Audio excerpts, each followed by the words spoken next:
The crystalline spires of Valdrith Prime gleamed under twin suns as queen. Saphira of the Dominion observed her newest acquisition. The human stood before her throne with the casual posture of someone who had accepted his fate without complaint.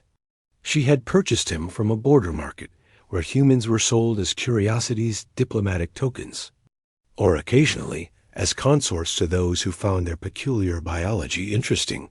Saphira needed a political marriage to satisfy the Archon Council. They had grown weary of her independence and demanded she take a mate. Rather than bind herself to one of the preening nobles who circled her court like carrion birds, she had chosen this human. He would be decorative, harmless, and completely beneath the notice of those who sought to control her through matrimony. The human called himself James. He was tall by the standards of his species, with dark hair and unremarkable features. His eyes held a certain depth that Saphira found mildly intriguing, but nothing that suggested hidden qualities.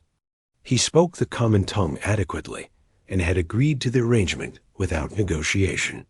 "You understand the terms," Saphira said, her voice carrying the harmonic undertones of her species. "You will be my consort in title. You will attend formal functions at my side. In exchange, you will live in comfort and want for nothing." "Understood," James replied simply. The wedding was a perfunctory affair. The Archon Council witnessed the binding ceremony with barely concealed disdain. To them, Saphira had chosen the most worthless mate imaginable, a creature from a species barely capable of faster-than-light travel. The humans had only recently stumbled onto the galactic stage and were regarded as backward provincials by most established powers. Admiral Korvax of the Imperial fleet made his contempt especially clear. He had sought Saphira's hand himself and now glowered at the human who stood beside her. During the reception, he approached James with predatory intent. "Tell me, little human," Korvax rumbled, his forearms crossed over his armored chest. "What possible skills do you possess that would make you worthy of standing beside the Queen of Valdrith?" James met his gaze steadily. "I can make a decent breakfast. That seems underrated in most royal courts." The comment drew laughter from some attendees and deepened Korvax's scowl. Saphira found herself suppressing amusement. The human had spirit. At least the first month of their arrangement passed smoothly. James proved to be an unobtrusive presence in the palace. He spent his time reading in the archives, walking the gardens, and occasionally engaging in polite conversation with staff. Saphira found him pleasant enough company during formal dinners, though he rarely spoke unless addressed. Then the Krell Syndicate invaded.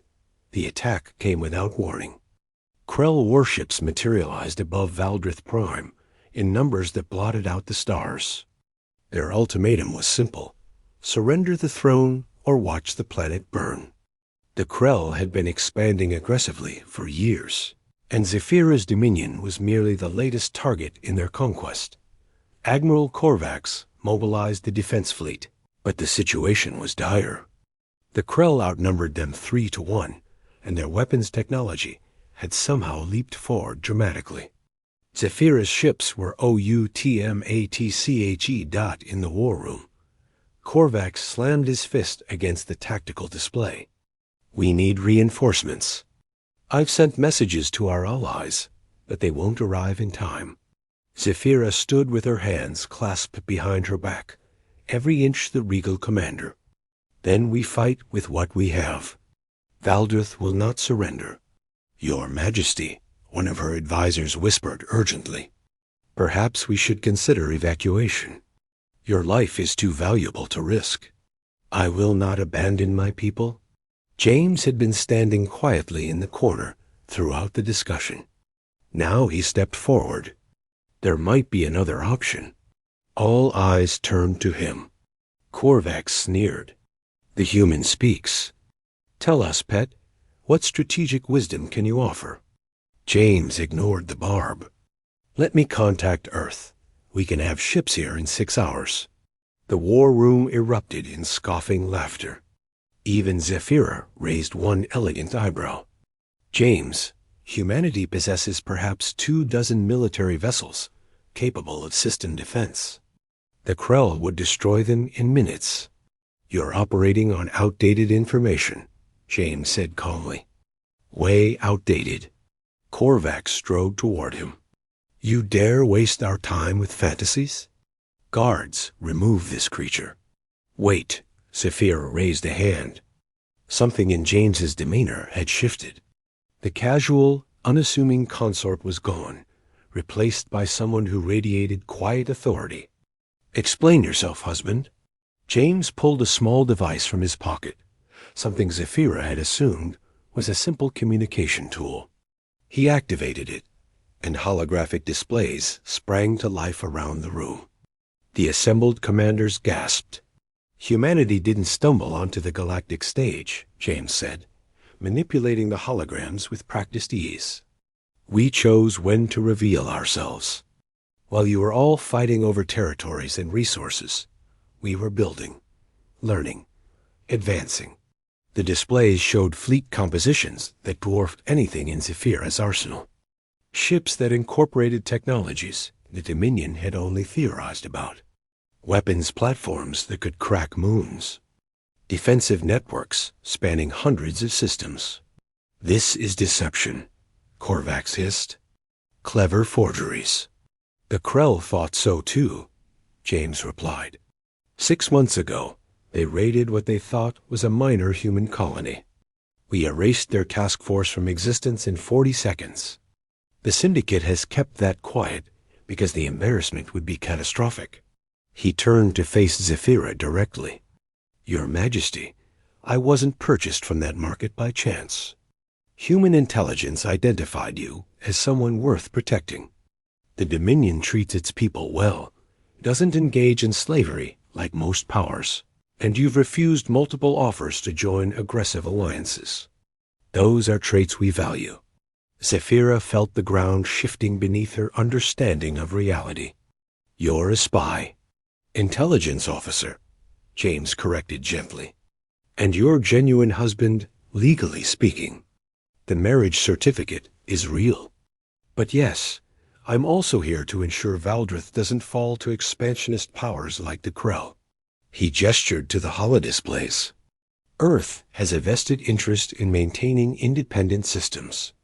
We'd like to offer an alliance, but first, we need to deal with your immediate problem. Korvax had gone very quiet. His earlier bluster had evaporated as he studied the tactical data James had provided. These ship classes, he muttered. These capabilities. If even half of this is accurate, humanity possesses the most powerful military force in the known galaxy. Third most powerful, James corrected. We avoid arrogance. But yes, we can handle the Krell. With your permission, Your Majesty. Zephyra's mind raced through implications and possibilities. Her throwaway political marriage had bound her to something far more significant than she had imagined. But the immediate crisis demanded action. Make the call, she commanded. James spoke brief coordinates and authorization codes into his device. Then he looked up at the chronometer on the wall. 5 hours and 47 minutes. The wait was agonizing. The Krell bombardment had begun, though Zephyra's planetary shields were holding. Korvax had repositioned the defense fleet into a delaying formation, trading space for time. Every minute felt like an eternity. Then, precisely on schedule, reality tore open. The jump signatures were massive, far larger than anything Zephyra had witnessed. Human dreadnoughts materialized in perfect formation, their hulls bristling with weapons that hummed with barely contained power. They were beautiful and terrible, ships designed by a species that had turned warfare into an exact science. The Krell responded immediately, turning their guns on the newcomers. It was a fatal mistake. The human fleet didn't bother with warnings. Their opening salvo was a symphony of destruction that lit up the night sky of Valdrith Prime. Krell, warships died by the dozen, their shields collapsing like tissue paper. The Syndicate's vaunted technological advantage evaporated against weapons that operated on principles they couldn't even detect. In the war room, Saphira and her commanders watched in stunned silence as the battle unfolded. It wasn't really a battle at all. It was an execution. Within 20 minutes, the Krell fleet was breaking formation. Within 30, they were in full retreat. The human dreadnoughts didn't pursue. They had made their point. The lead human vessel hailed the palace.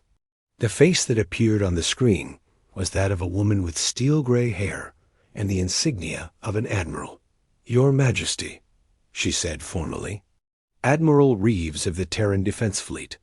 I understand you recently married one of our officers. Consider this a wedding gift from Earth. We hope it demonstrates our commitment to lasting friendship between our peoples." Saphira found her voice. "Your gift is most generous, Admiral. You have our deepest gratitude." After the connection closed, she turned to James. Her husband, her intelligence officer, her unexpected savior. "You've changed the entire political landscape of this sector," she said quietly. "When word spreads that humanity defends Valdrith, every calculation will need to be revised." James shrugged slightly.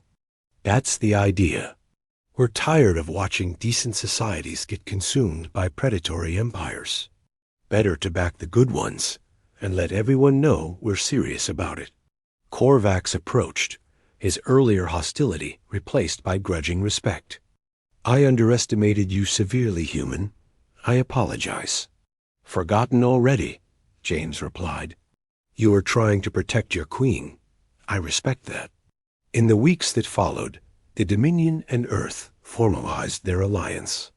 Trade agreements were signed. Technology exchanges were negotiated. Cultural missions were established. And through it all, Saphira found herself genuinely enjoying the company of the man she had married so cavalierly. One evening, they stood together on the palace balcony, watching the human ships maintain their protective orbit. "Did you know?" Saphira asked. "When you agreed to this marriage, did you know you would come to care?" James considered the question. "I knew it was possible. You're remarkable, Saphira. Intelligence briefings don't capture that." She smiled, a rare expression of unguarded emotion. "I chose you because I thought you were harmless."